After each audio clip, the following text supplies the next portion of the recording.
போதுங்க, நிறுத்துங்க. நானும் வயசுல பெரியவராச்சே, மரியாதை கொடுக்கலாம்னு பார்த்தா, சி என்ன இவ்வளோ கேவலமாக நடந்துக்கிறீங்க அப்படின்னு வந்து இந்த பக்கம் ஒரு குரல் கேட்க, ராகவன் ஷாக் ஆகி அப்படியே சொம்ப தூக்கி உதைச்ச உடனே, இந்த பாருங்க, சொம்ப உதைச்சு தண்ணிலாம் இங்கெல்லாம் சிந்துச்சுன்னா அதை நீங்கள் தான் துடைக்கணும், நாங்கள்லாம் துடைக்க முடியாது அப்படின்னு இன்னொரு குரல் கேட்குது. என்னடா எல்லா பக்கமும் சுத்து போட்டாங்களாங்கிற மாதிரி அவர் ஷாக்காக பார்த்துக்கிட்டு இருக்கும்போது தான் இந்த ப்ரெடிக்ஷனில் மகா சங்கமம் ஆரம்பிச்சிருச்சு. இப்போ பாண்டியன் ஷோ சீரியல்ல இருந்து கிளம்பி கோமதி, ராஜி, அதுக்கப்புறமா வந்து மீனா, இவங்க 3 பேரும் வந்து சென்னைக்கு வந்து ராகவனோட வீட்டுக்கு வராங்க. வந்த உடனே முதல்ல அவங்க வந்து பார்த்தீங்க அப்படின்னா வந்து இந்த வீட்டுக்குள்ளார வந்து அவங்களாம் நல்லா வந்து உபசரிச்சு, இதுக்கப்புறம் வந்து தங்கராஜெல்லாம் வர வச்சுட்டாங்க. வர வச்சு எல்லாருக்கும் சேர்ந்து இங்கே விருந்தெல்லாம் போடுறாங்க. வாங்க அப்படின்னு சொல்லிட்டு வந்து, நீங்கள் ஏமா கேள்விப்பட்டது உண்மையா, நீங்கள் ஓடி போய் கல்யாணம் பண்ணியாமா அப்படியா அப்படின்னு வந்து மீனா கிட்ட நேரடியாகவே வந்து லக்ஷ்மி கேட்ட உடனே ஆமாம் அப்படிங்கிறாங்க. அப்புறம் எப்படிமா வீட்டில் ஒத்துக்கிட்டாங்க அப்படின்னா, அதுக்கப்புறம் ஒத்துக்கிட்டாங்க, என்ன பண்ணுறது, அவங்களுக்கு போக ஒத்துக்கிட்டாங்க அப்படின்னு. அந்த மாதிரி தான் இங்கேயும் ஒரு கதை நடந்துச்சு அப்படின்னு பாக்கியராஜையும் இந்த பக்கம் மலரையும் ஒரு மாதிரி பார்க்குறாங்க.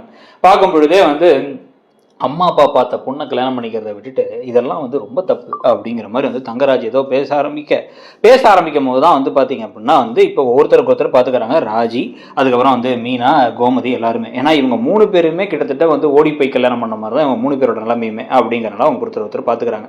பார்த்துக்கிட்டதுக்கு அப்புறமா தான் வந்து பார்த்தீங்க அப்படின்னா வந்து இப்போ அவங்களுக்கு வந்து நைட்டு தூங்க போகும்பொழுது, என்ன இந்த வீட்டில் எல்லாமே ஒரு மாதிரி வித்தியாசமாக இருக்குது, அப்படியே வந்து ரொம்ப அப்படியே கட்டுப்பட்டியாக இருக்காங்க, இப்படி தான் நடந்துக்கணும் அப்படி தான் நடந்துக்கணும்னு இருப்பாங்க போல அப்படின்னு கோமதி சொல்ல, ஆமாம் இது ஒரு மிலிட்ரி கேம்பத்தை, அதனால தான் நான் இங்கே தங்க வேணான்னு சொன்னேன், நீங்கள் சொன்னாலும் கேட்க மாட்டீங்க.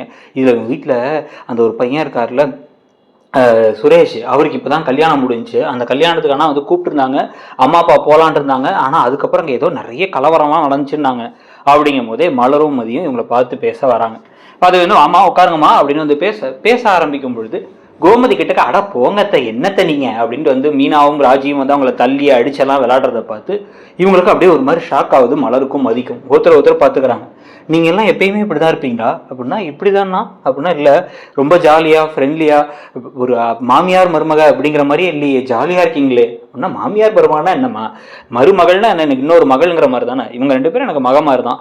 உண்மையை சொல்ல போனால் என் மக அரசிட்ட கூட நான் வந்து ரொம்ப கண்டிப்பாக இருப்பேன், இவங்கள்ட்டலாம் அப்படி இருக்க மாட்டேன், இவங்க 2 பேரும் எனக்கு வந்து ரொம்ப ஸ்பெஷல் அப்படிங்கிற மாதிரி வந்து இப்போ கோமதி பேசின உடனே வந்து அவங்களுக்கு வந்து ஒரே வந்து லைட்டாக பொறாமை ப்ளஸ் லைட்டாக வந்து இப்படி தானே இருக்கணும் அப்படிங்கிற மாதிரி பார்க்குறாங்க.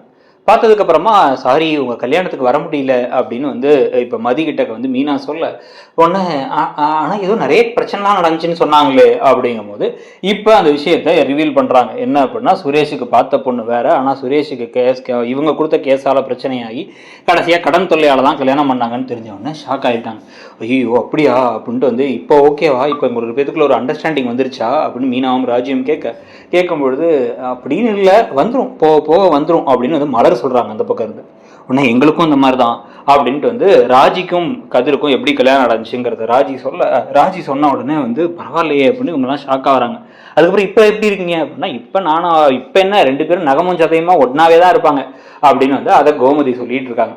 இதெல்லாம் சொல்லி முடிச்சு தூங்கி அடுத்த நாள் காலையில் தான் எந்திரிச்சு ஜாகிங் போவேன் நான் காலையில், யாராவது வரீங்களா அப்படின்னா, ராஜி நானும் வருவேன், எனக்கு எப்படியும் வந்து எக்ஸாமுக்கு வந்து நாளான்னைக்கு தான் எக்ஸாம், ஸோ நாளைக்கு நான் ஜாகிங் கூட வரேன் அப்படின்னு சொல்லிட்டு மீனாவை மீனா வந்து ஐயோ நான்லாம் வரல, எனக்கெல்லாம் ரெஸ்ட் எடுக்கணும் அப்படின்னு சொல்லிடுறாங்க மீனா.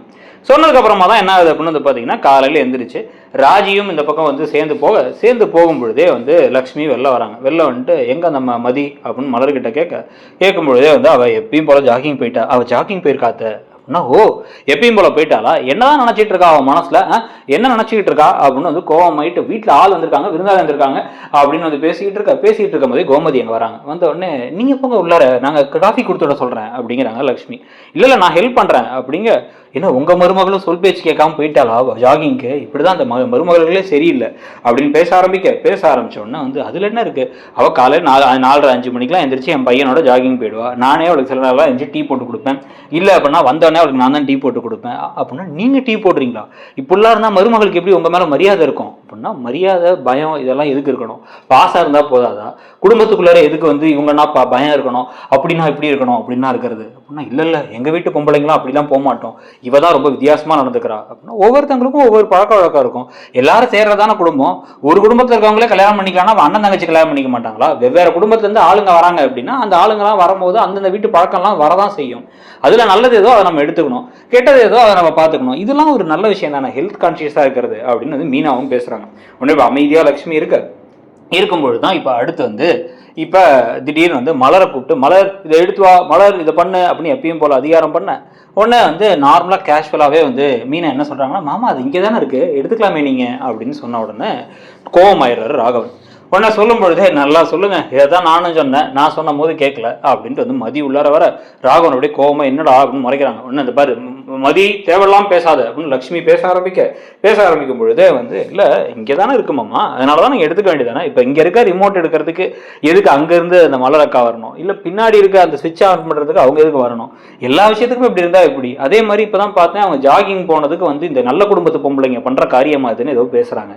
ஜாகிங் போகிறதுனா என்ன, அவங்கவுங்க இப்போ ஓட முடிஞ்சவங்க ஓடுறாங்க, நடக்க முடிஞ்சவங்க நடக்கிறாங்க. எக்ஸசைஸ் பண்ணாதான் உடம்புல ரொம்ப நாள் நல்ல ஆரோக்கியம் இருக்கும்னு வந்து சொல்லிட்டு இருக்காங்க. இந்த வயசுல எக்ஸசைஸ் பண்ணா பின்னாடி கஷ்டப்பட தேவையில்லைன்னு பேசுறாங்க.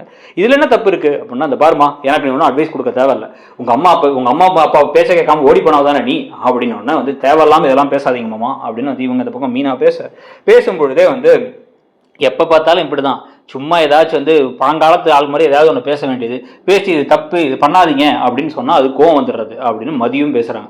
மலர் உடனே வந்து மதி தேவையெல்லாம் வேணாம் மதி, விடுமதி, பிரச்சனை வேணாம் அப்படின்னா சும்மா நீங்கள் பிரச்சனை வேணாம்னு பார்க்கறதுனால தான் எல்லாம் உங்களுக்கு ரூல் போட்டுட்ருக்காங்க.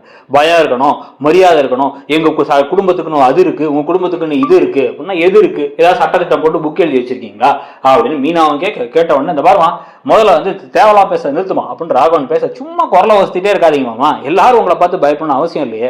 இப்போ முடியாதுன்னு ஒரு நாள் சொல்லிட்டாங்க வச்சுங்க, மலரக்கா வந்து அங்கதான் அதுக்கு எடுத்துக்க அப்படின்னு உங்களை பார்த்து சொல்லிட்டாங்கன்னா நீங்க என்ன பண்ண முடியும், என்ன செய்வீங்க? வீட்டை விட்டு வெளில போனா உடனே வந்து நீங்க ரிட்டையர் ஆகி உட்காந்துருக்கீங்க, உங்க பையன் வந்து அந்த பொண்ணு அவங்க கட்டிக்கிட்ட பொண்ணோட போயிட்டா தனியா உட்காந்துருப்பீங்களா? தனியா உட்காந்தா அப்ப யார் உங்களுக்கு எல்லாத்தையும் செய்வா? அதெல்லாம் யோசிக்கிறதே இல்லை. நம்ம ஏதாவது என்ன வேணாலும் பேசலாம், திருப்பி அடிக்க மாட்டாங்க, திருப்பி கேட்க மாட்டாங்க அப்படின்னு நினைச்சு பண்றது. இதுல வேற வந்து பொம்பளை பிள்ளைனா அப்படிதான் இருக்கணும், நான் அப்படிதான் வைப்பேன், இப்படிதான் இருக்கணும் அப்படிங்கிறீங்க. உங்க வீட்டுக்கு குடிச்சிட்டு சுரேஷ் வராரு முந்தா நேற்று நைட்டு நாங்க வரும்போதே பார்த்தா அவர் குடிச்சிருந்தாரு அப்படின்ட்டு, அதெல்லாம் உங்களுக்கு பிரச்சனை இல்லையா அப்படிங்க அவர் ஷாக் ஆகி ஒன்னு செம்பேட்டி உதச்சா இப்ப நான் எனக்கு கூட தான் கோபத்தை உதவி தெரியும் அப்படின்னு அது டக்குன்னு மீனா என்ன பண்றாங்க, கையில இருந்து ஒரு டம்ளர் இப்படி கீழே போட்டுறாங்க. போட்டு கீழே ஊத்திருச்சு, யாரோ அதை தொடக்கணும்ல.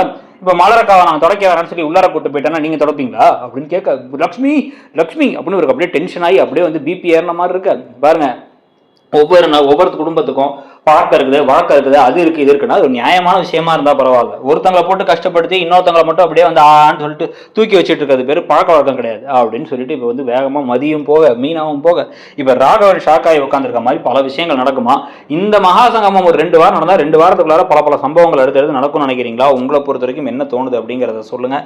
இந்த பிற்போக்குத்தனமான விஷயங்கள், ஆணாதிக்க விஷயங்கள் எல்லாம் உடைக்கிற மாதிரி நிறைய விஷயங்களும் சுரேஷையும் மதியும் கொஞ்சம் க்ளோஸ் ஆக்குற மாதிரி விஷயங்கள் வரும்னு நினைக்கிறீங்களாங்கிறத சொல்லிட்டு அப்படியே மறக்காம இடம்பொருள் சேனலையும் சப்ஸ்கிரைப் பண்ணிக்கோங்க. தேங்க்யூ.